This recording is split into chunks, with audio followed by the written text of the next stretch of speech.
Eli, can I start? Okay, so welcome back to our last session, and this is the root of war. The name of the panel is also working very well with one of Ayn Rand articles that I urge you to read. I just gonna mention to you that if you want to read one of Barbara essays, article, EDOP's article, that was published in Israel 2 days ago, go to Globe's website and see her article that very relevant to the subject of the panel. So our next subject is the root of war. Yaron, Brook, Gia, Jandieri, and myself will participate, and I let Yaron start and introduce the subject. Yes, hi. So I already kind of introduced it earlier if you were here in my talk. But I think at the end of the day, and I encourage everybody to read The Roots of War by Ayn Rand. It's in Capitalism, An Unknown Ideal. It's in that collection of essays. But war is a product of collectivism. Individuals don't go to war. Individualists trade. Individualists who are interested in promoting their own happiness, promoting their own life, promoting their own ability to enjoy their life and to lead productive, good lives, they choose to engage with other people as traders. Now, what is a trade? A trade is when you give up something and you get what in return? Something of greater value to you. If I spend $1,000 on my iPhone, it's because the iPhone is worth, to me, more than $1,000. Maybe to you it's not, so you don't buy it. But to me, it's worth more than $1,000. And of course, to Apple, it's worth less than $1,000. So I profit, and Apple profits, and everybody's better off. So individuals engage with other people. They respect the minds of other people. They respect the productive ability of other people, and therefore they let them produce and live, and they engage with them in trade. It is the idea that individuals don't matter. It's the idea that it's the group that matters, the state, the collective, any group you want to, any name you want to give the particular group, the proletarian, as I said. It's only when you disregard the individual and you place the group at the top does war become relevant. Collectivism, by its nature, promotes zero-sum thinking. The Soviet Union, everybody, in a sense, was zero-sum, right? Because it's one big pie that the state controls, and then the question is who gets what piece of the pie. Now, we're enemies of one another, because if I get a bigger piece, you get a smaller piece. With individualism, the only way I can get a pie is by creating one, by building one. And by doing so, I make you richer. I make your pies bigger. But in collectivism, the pie is fixed. It is the totality of what exists. And then everybody hates everybody else. Everybody is the enemy of everybody else. The other feature, of course, of collectivism is that it fails. I think he had described and has written a lot about the Soviet Union, its economic system, and how it failed. Now, what happens if your economic system fails? Well, there's a strong temptation to go and steal stuff from other people. You're a failure. You can't succeed. You can't do it. You blame others for your own failure. You blame others for your own failure. And then you go take what you need. Because you already believe in a zero-sum world. So if other people have more than you do, then they must have taken it from you. They must have stolen it somehow. So it's okay for you to steal from them back. And again, you can see that over and over and over again, this view of trade as zero-sum, and therefore that legitimizes the idea of violence and war. And at the end of the day, who is sacrificed? It's always the individual. There was the example before, I think Barbara mentioned, of the Russian soldiers don't know what they're fighting for. They don't know why they're there. They don't know what they're doing. They have no desire to die. They don't understand the cause for which they're fighting. But the people at the top dictating that they do so in the name of what? And unfortunately, I think much of the Russian people are buying into this. In the name of Russia. In the name of some mystical ideal of what Russia is, which collectivism always requires a mystical ideal. So you see the pattern over and over and over again. When zero-sum thinking and collectivism come to the forefront, war is almost always the solution. That happened before World War I, happened before World War II. Unfortunately, that kind of thinking is growing in the world today, and I fear that Russia-Ukraine is just the beginning, not the end. Yeah.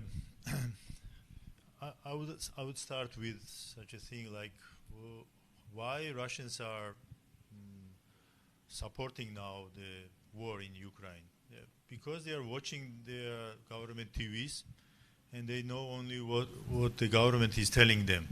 This is the big problem. I was in South Africa, Johannesburg, in 2004, and I met a guy from, he lived there 15 years already, but he was from Moscow. He was, by the way, Jewish, but making some business there. And after a few minutes, I arrived, he starting talking some kind of harsh language to me, that why you Georgians are against Russia. And after 10 minutes of explanation, he said, oh, how stupid I was to believe all this propaganda what is coming from Russian TVs. Yeah.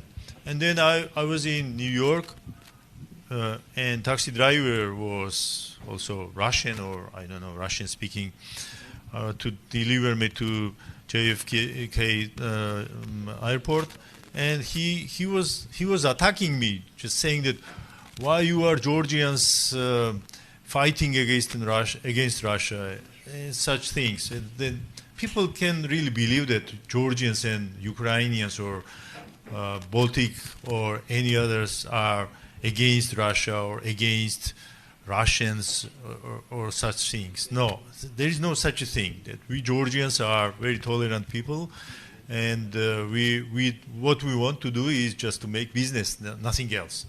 And what comes from Russia, this is explained by the very famous Georgian leader of Georgians in 19th century, Ilya Chauchatov. He was saying that there is no such a thing in Russia like private property. Georgia was the part of Russian Empire, and in Georgia Georgia was flourishing, just flourishing. You go to old streets of Tbilisi and or Batumi or other places, and you find that it was the flourishing place. But most of the Russians were hungry. They were hungry in Soviet Union as well, and they are hungry now. Even now, they are hungry in many places in Russia. They are hungry. During the times when Russia is making wars in Ukraine, occupies 2 regions in Georgia, kills many people in Syria and many other places. They killed, as Chechens are saying, they killed 40,000 school children during the two Chechen wars, Chechnya wars. No? And then you can have a question why they are doing this. There was a Russian thinker. I think he's alive, but he can be very old. He was the advisor of Gorbachev, was last leader of Soviet Union, and he wrote a book in 1980s, and trying to explain why the communist revolution was successful in Russia.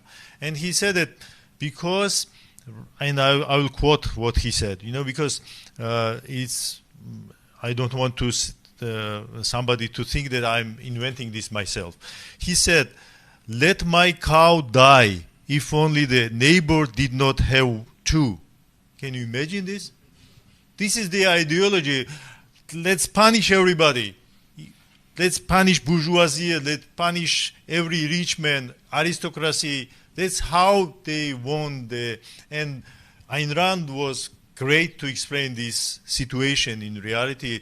And I'll tell you one more example. I was saying that 2 days ago about this example. There was a very painter, artist in Georgia. He was from Poland originally. He was born in Georgia, in Kutaisi, but he studied arts in Europe, but returned back to Georgia, lived in Georgia until 1937, and he was killed by Bolsheviks then. And if you read what kind of good things he was doing, you can be amazed how could they kill him. But how it happens, this is the reality. It started from 1917. Lenin was very harsh. They were killing the elites.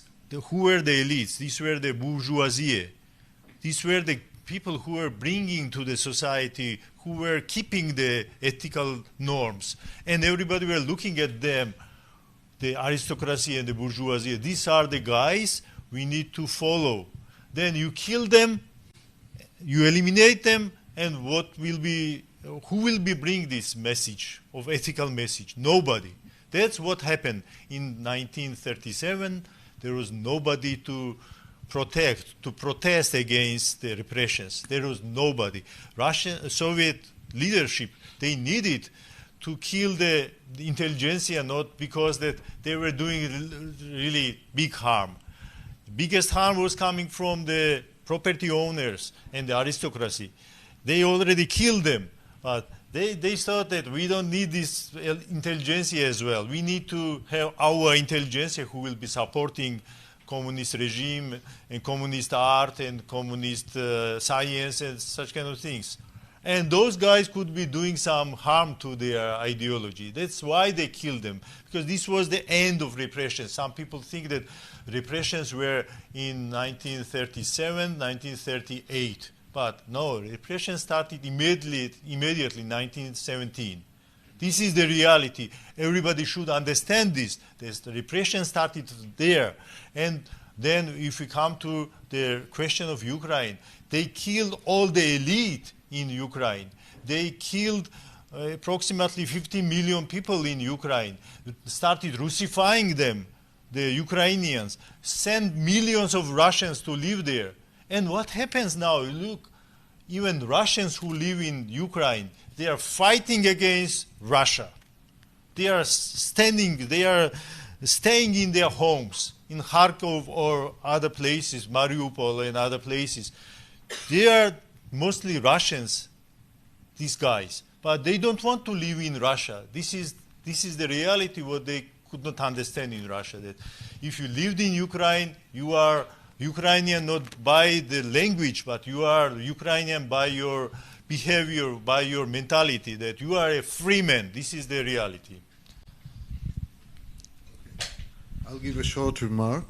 A wise man once says about the saying that there is a clash of civilization between the Eastern world and the Western world, and he say no, there is a civilization of clashes and civilization.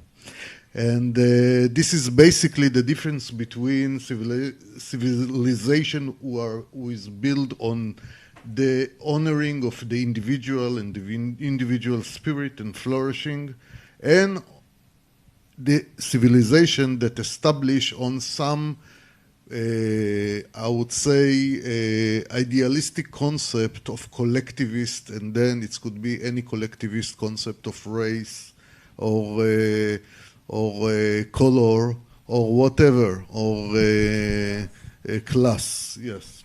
So this is basically the struggle in our world. This is the struggle that Ayn Rand bring up in their inner fascinating books. And this is also what each of us reveal when we relate to the news today. And we see it in Israel very clearly. We can see a response for Zelensky addressing the Israeli parliament and the Israeli people.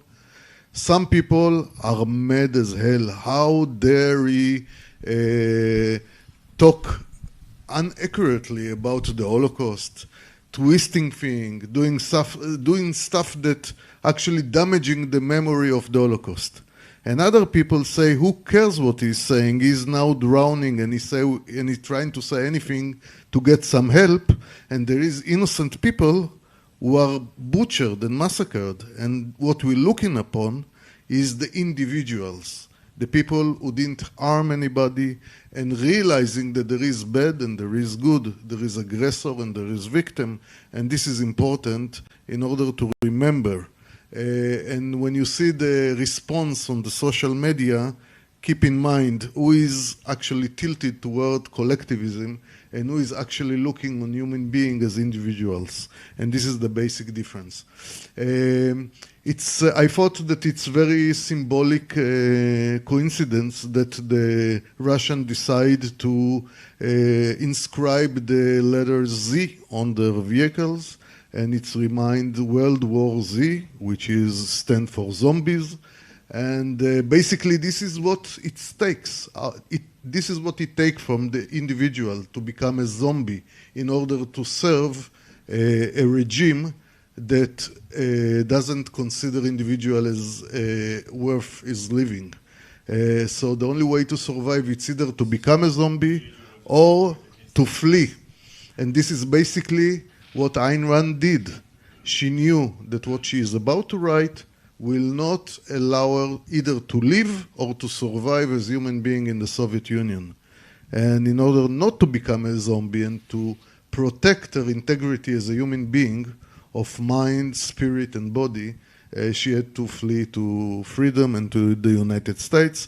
And here I'm going to take question to the speakers. And of I just course, wanted to add something that Stalin famously said that death of one person is a tragedy and the death of million is the statistics. This is how they look at the individuals in Russia, you know. And I had many years of discussing what is the problem with Russia with my Western friends in Europe or the US, and fortunately now they are waking up. Not everybody, by the way, but they are waking. So, but then I said that we don't need many arguments, because I could say that Georgia is much older than Russia, and we have much longer traditions, etc. Okay, leave it alone. There are many historical arguments, but okay. So there are two major arguments: that Russians are not trustful, as Otto von Habsburg once said. Any document signed by Russians does not worth the paper which is signed. Yeah, and the second thing is that they don't respect individuals. They don't care about individuals, what happens with their lives, what happens with the businesses. You look now, Putin is doing his business and he does not care about millions of businessmen who are now suffering from his stupid things, yeah? But he thinks that this is the Russian rule, and this should be done this way. This is what I wanted to add. Thank you very much. Okay, if somebody want to ask a question, please. Yeah, Eldad. Can you explain Putinism, if there is such a thing, and the ideology of Putin and the Westerners that are friendly towards them, that blame the West for what happened? I'll repeat it for the recording. If you can explain the idea of Putinism and the affiliation of some people in the West with this. Yeah, but I don't think there really is anything unique about Putin. I don't think there's anything. There's no such thing as Putinism, right? It's nationalism. It's pure, unadulterated nationalism. It's the primacy of Russia. It's the primacy of the Russian Empire. It's a longing for some greatness of Russia. It's the idea that Russia is the West's equal. It is the West. It is America's equal. That they are rulers born to rule somehow, and that they should have they're an important people. So they have to have a sphere of influence. They have to have an empire. It's not enough to have the largest country in the world by landmass. They should have what they had in the past. So, you know, if you look at nationalism, it harkens back to that. It's got the same spiritual content. There's kind of a particular soul of Russia. It's special. It's better. It's unique. He sounds, you know, in that sense, he's very similar to World War II Japan. which was all about the superiority of the Japanese over any other people, and that they should rule Asia because there's something special about them and unique about them. So I think it's nationalism combined with a zero-sum view of the world. And look, you can see the zero-sum view of the world even internally in Russia. Russia has not embraced markets internally, encouraged trade among Russians, encouraged industry, encouraged entrepreneurship. It's created oligarchs. It created government-sanctioned monopolies. Not markets, government-sanctioned monopolies protected by the government. And it's focused on what? On the one thing that kind of has a sense of zero-sum, natural resources, which is not something. I mean, there is creativity there, but it's the least of the kind of creative sciences, right? It's not technology. It's not entrepreneurial. It's big, and it's a matter of pumping it out of the ground. You don't even refine it in Russia. You send it overseas, and they refine it overseas, right? Russian oil is refined elsewhere. So he's very much got that zero-sum mentality. If the West is thriving and Russia's not, then let's take a chunk of the West. And look, the struggle between Ukraine and Russia right now is a struggle between the collectivism that is inherent, has been inherent in Europe over the last 100 years, and the remnants of liberty and freedom. And I mean, we've been to Kiev. I think we've been to Kiev together. I mean, Kiev was striving to be a Western city. It wasn't quite there. You know, corruption is still big in Ukraine. It's not completely free. The political system is so-so. But they're moving in that direction. If you speak to Ukrainians, what they want is to be like the West. And it's a real challenge. Now, why do people in the West like him? Because right now we are moving in a direction in the West towards nationalism, towards collectivism. There's a real rebirth, particularly in America, of nationalism and collectivism. And you can see that the people who like him tend to be the national conservatives, the people who have adopted American nationalism.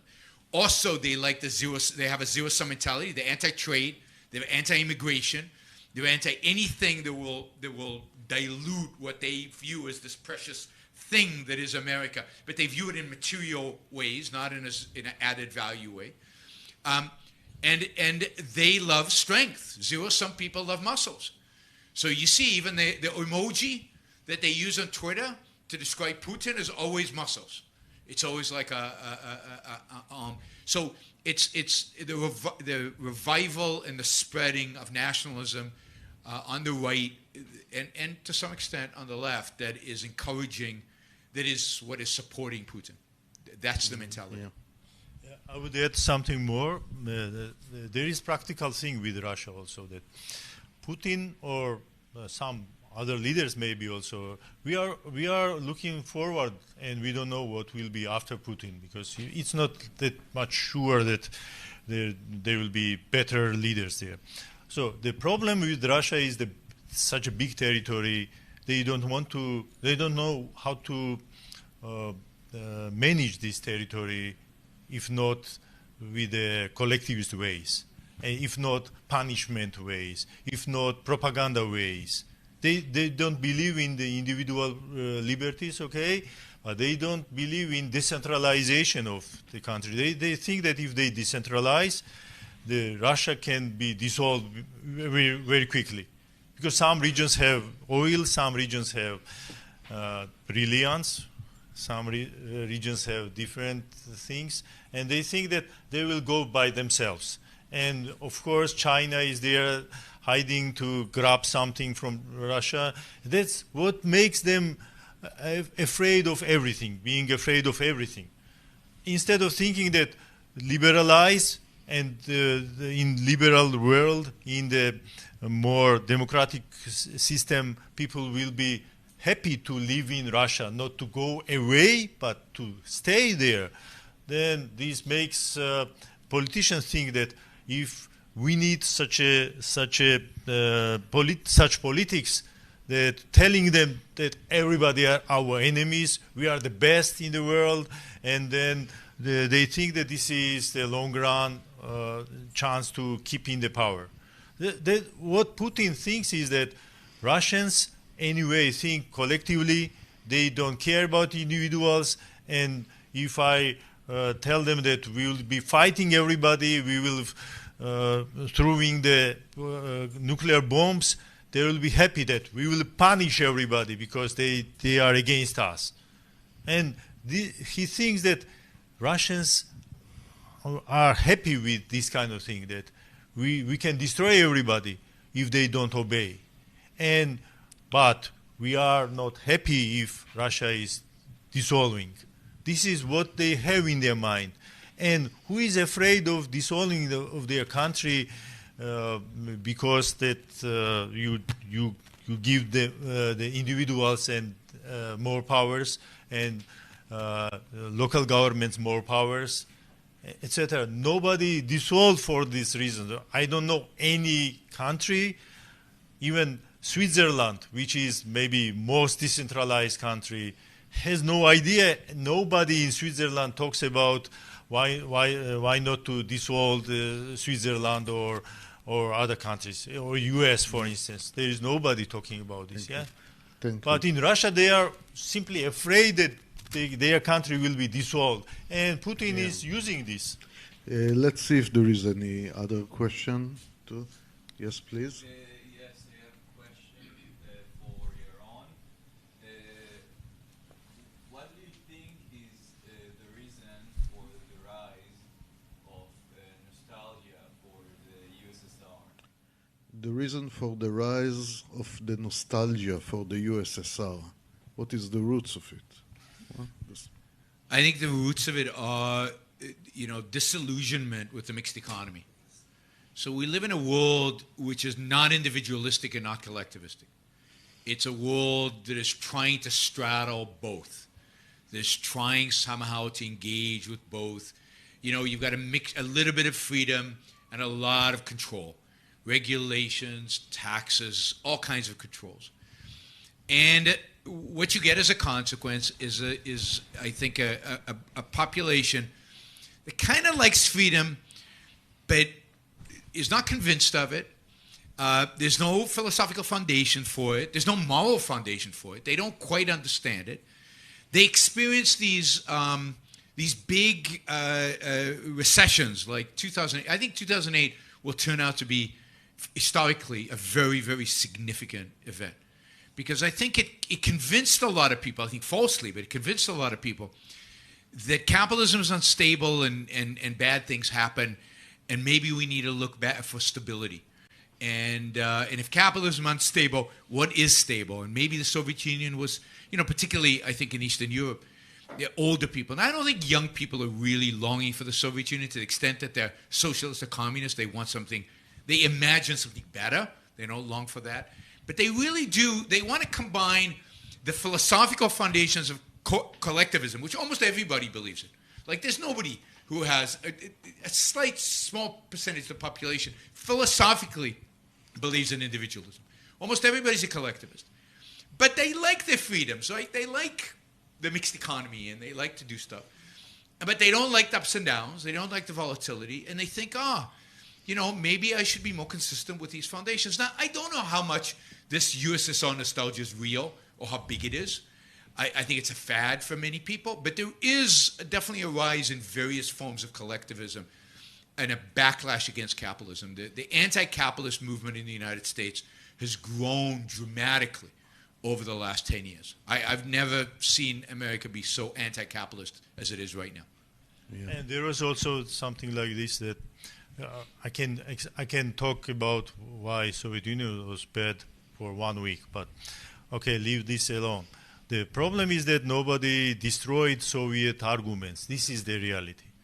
People can think only about it. Stalin, Lenin, and such kind of bad guys were ruling. That's why it was so bad, and not that system was wrong, and system needed millions to be killed, and etc. We need to destroy these arguments first, and then young people to read those things. And nobody was doing, by the way, this. There were lots of talks about how bad was Stalin and nothing else. But how bad was the ideology, this is still a secret. for many people. They think that it was not so bad. Just Stalin was bad. And you know, Stalin was from Georgia. Yeah. Yeah. Yeah. Yeah. Let's. If there is another question, Mr. Hasid there, yeah, go ahead.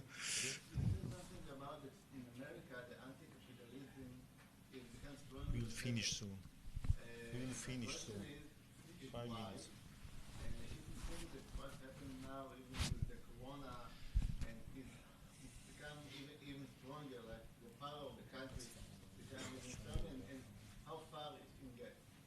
Yaron, will you repeat the question for the recording? You want me to repeat it? So I think the question was, I think I understood it as why is the anti-capitalism growing in the United States so much, and to what extent has the COVID contributed to that? So the why, I think, goes to what Gia just said. The why is that we haven't presented a strong enough defense of capitalism and individualism. We've let almost everybody believes that communism is a good idea in theory. It's just difficult in practice, and you had bad people doing it. But in theory, it's wonderful. No, in theory, it's evil. Evil. It doesn't work. And it's wrong. It doesn't work because it's wrong. And we haven't made that argument. So when people get uncomfortable with the existing system, they look for some ideals. People want to be idealistic. They want to strive for something. What are they going to be idealistic for? Capitalism, for greed, for individuals pursuing their own well-being? We all know Christianity. Everybody's taught us that's bad. So they look for an alternative.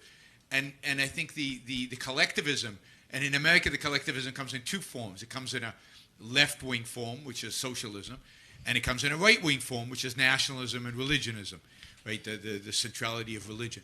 And you're seeing both of those rise, and the one thing shrink is individualism and capitalism defense of that. But we haven't done, the bigger we, haven't done a good enough job in defending it and protecting it, and in particularly convincing young people and convincing kids. We've let primarily the left take over our educational institutions, so they dominate those.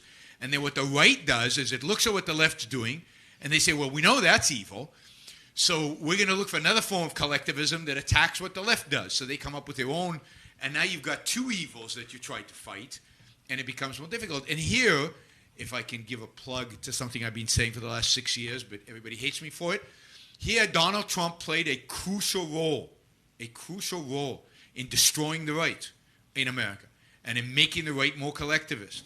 And for anybody who didn't believe me in 2015 and 2016, hopefully now you do, because you can see the results right in front of us. That is, he completely separated the idea of the Republican Party and conservatism from the idea of free markets.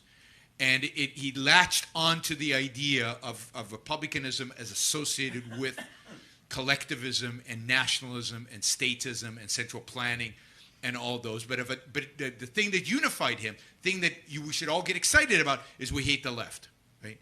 So there's no opposition to statism in America today. None. There's Republicans and Democrats, each with their own form of statism, and there's a few of us trying to argue with them. But in politics, there's maybe a handful of senators and congressmen who actually stand for kind of ideas of capitalism. Thank you. Thank you, Yaron. And the last question for Yair, yeah?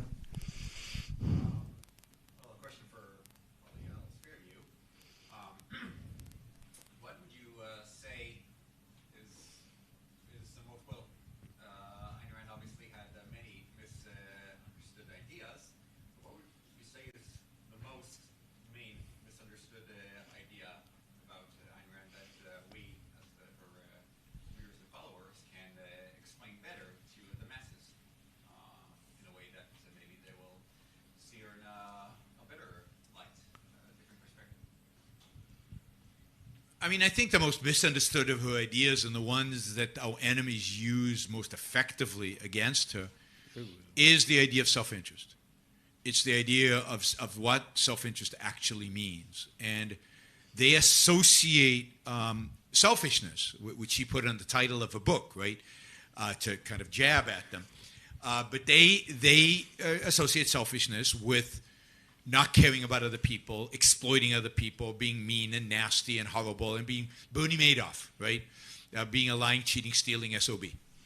If you don't know what SOB is, ask me afterwards. And you know, it's a real cognitive barrier to people when they hear egoism, or when they hear self-interest, or when they hear selfishness, to consider what she actually said, which was this rational approach to your own well-being, to your own ability to thrive and flourish as a human being and pursue your happiness, that does not involve exploiting other people. Quite the contrary, involves treating other people as a trader treats other people, as values, and it is fundamentally benevolent. And if I think we need to model that, and I think we need to in our behavior, and I think we need to do a ever better job at explaining that and walking through people. And it's very hard because look, 2,000 years primarily of Christianity have ingrained in our brain, literally fused two concepts together, right?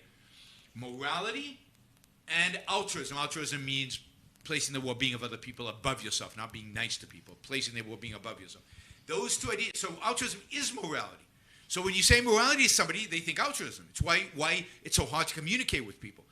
And we need to find a way to make them rethink the concept and therefore introduce this new idea.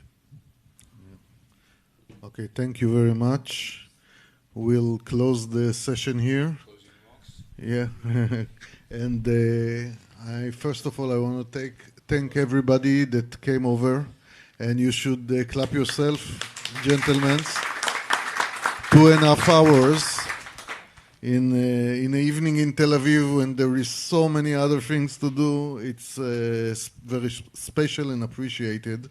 And I'd like to thank member of the Knesset, Sharon Eskel, that came over to greet the event, Dr. Yaron Brook from the Ayn Rand Institute, Gia from the Georgian School of Economics, Barbara Kulem and Hans Unterdorfer, and I hope I got it close, and everybody else that support this production, Ellie and the crew behind with the cameras, and all this great civilization that we need to keep, protect, promote, and keep the light on. And this is basically what we fight for. So keep the light on. Thank you.